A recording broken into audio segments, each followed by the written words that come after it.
What if I told you persuasion is hiding all around us? It's in everything from the design of a building to the font on a menu to our friend's slightly wheedling tone of voice. It's right here in this video.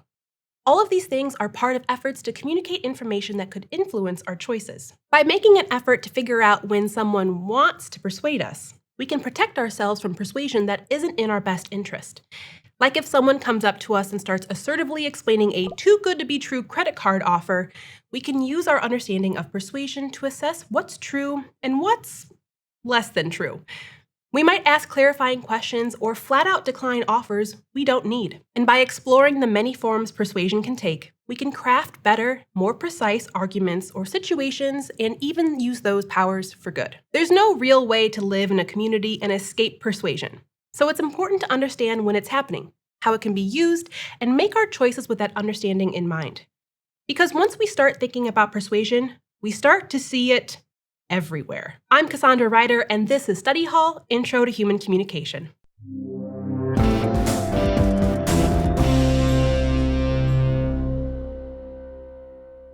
One of the ways we've defined communication is the idea that context plus message equals meaning.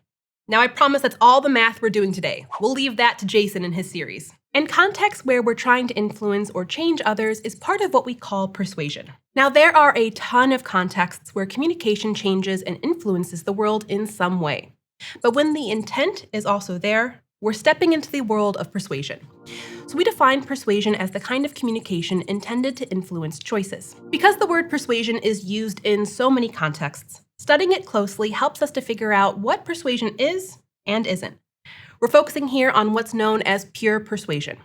This refers to clear-cut cases of persuasion where the person doing the persuading usually knows they are intending to influence someone else. With that in mind, let's dig deeper into the definition of persuasion as communication intended to influence choices. There's a lot to unpack in those 4 key words. First, let's focus on the word communication. Communication in this definition means that persuasion is done using messages. And those messages, plus the context of the situation, create some sort of meaning that I want you to understand and think about when you make decisions. Basically, we aren't persuading someone to go somewhere if we yank their arm and drag them there.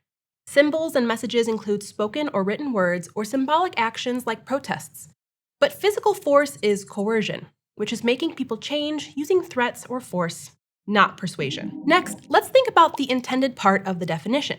Persuasion has a goal. Namely, the goal is to have an effect on another person's beliefs, attitudes, or behaviors. This means there's a desired outcome when persuasion is involved. But that desired outcome could be quite different from the actual outcome. For instance, a British government agency tried to persuade the public to be more enthusiastic about polar research exploration when they launched an online effort to name one of their new research ships. And if you were on the internet at all in 2016, you'll remember that people fell in love with the suggestion, Boaty McBoatface. Needless to say, that wasn't what the British government was expecting. But even when we get an unexpected outcome, communication intended to influence choices is still considered persuasion. It's the intention and the idea that there was a goal behind the communication that matters. Which brings us to the 3rd key word in our definition for persuasion, influence. To influence someone means to have an effect on the behaviors, actions, or character of that person. It implies that persuasion's goal involves transformation of some kind. Specifically, with persuasion, we're trying to shape, change, or reinforce someone's beliefs, attitudes, or actions. Now, that transformation can take several different forms. The most subtle transformation is often response shaping. This is when the persuader shapes the response we have to something.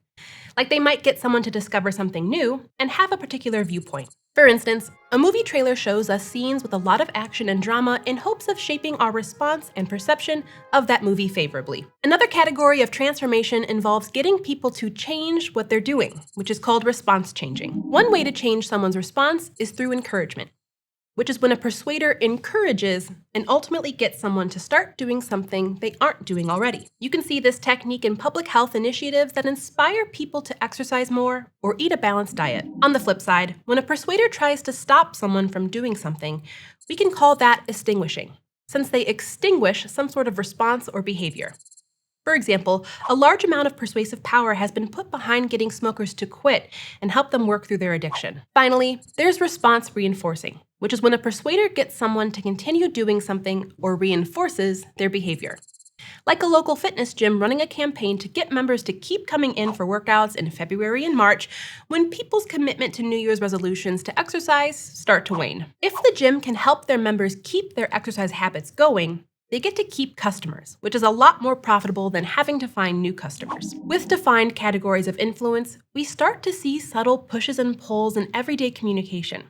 We're more likely to understand influence even as we are still moved by its subtle puppet strings when armed with these categories. So far, we've drilled into our definition of persuasion, and we've got communication that's intended to influence. The last piece is choice. And including choice as part of the definition of persuasion means that the receiver of the message has options. Persuasion doesn't take away any choices. This brings us back to the difference between persuasion and coercion that we talked about before. If we actually take away someone's choices through threats or force, we're outside the realm of persuasion. Like say normally, the university's ultimate frisbee team picks a captain at the beginning of the year. That person is someone who's very committed to the team and has the time for a little extra work. This year, both Paloma and Alicia have already been on the team for 3 years, have time in their schedules, and want some solid leadership experience. The team hasn't had to pick between two potentially great captains before, so they agreed to consider Paloma and Alicia for 2 weeks and then put it to a vote. If one person wanted it a little more, they might have just made a decision at their initial meeting. But instead, both Paloma and Alicia have been counting on this captain role.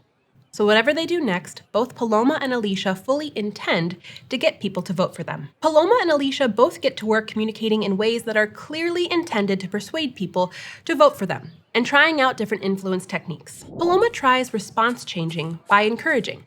She brings snacks to practice that have stickers on them that say, "Vote Paloma for captain." And she makes an effort to talk with each team member individually, certain that she can win people over with her charisma. She asks, "Can I count on your vote?" directly, but backs off if her teammates still seem to be on the fence. Alicia instead focuses on stopping people from voting for Paloma. She spreads a rumor that Paloma already has a bunch of other extracurriculars, meaning she won't have time for all the work the captain needs to do.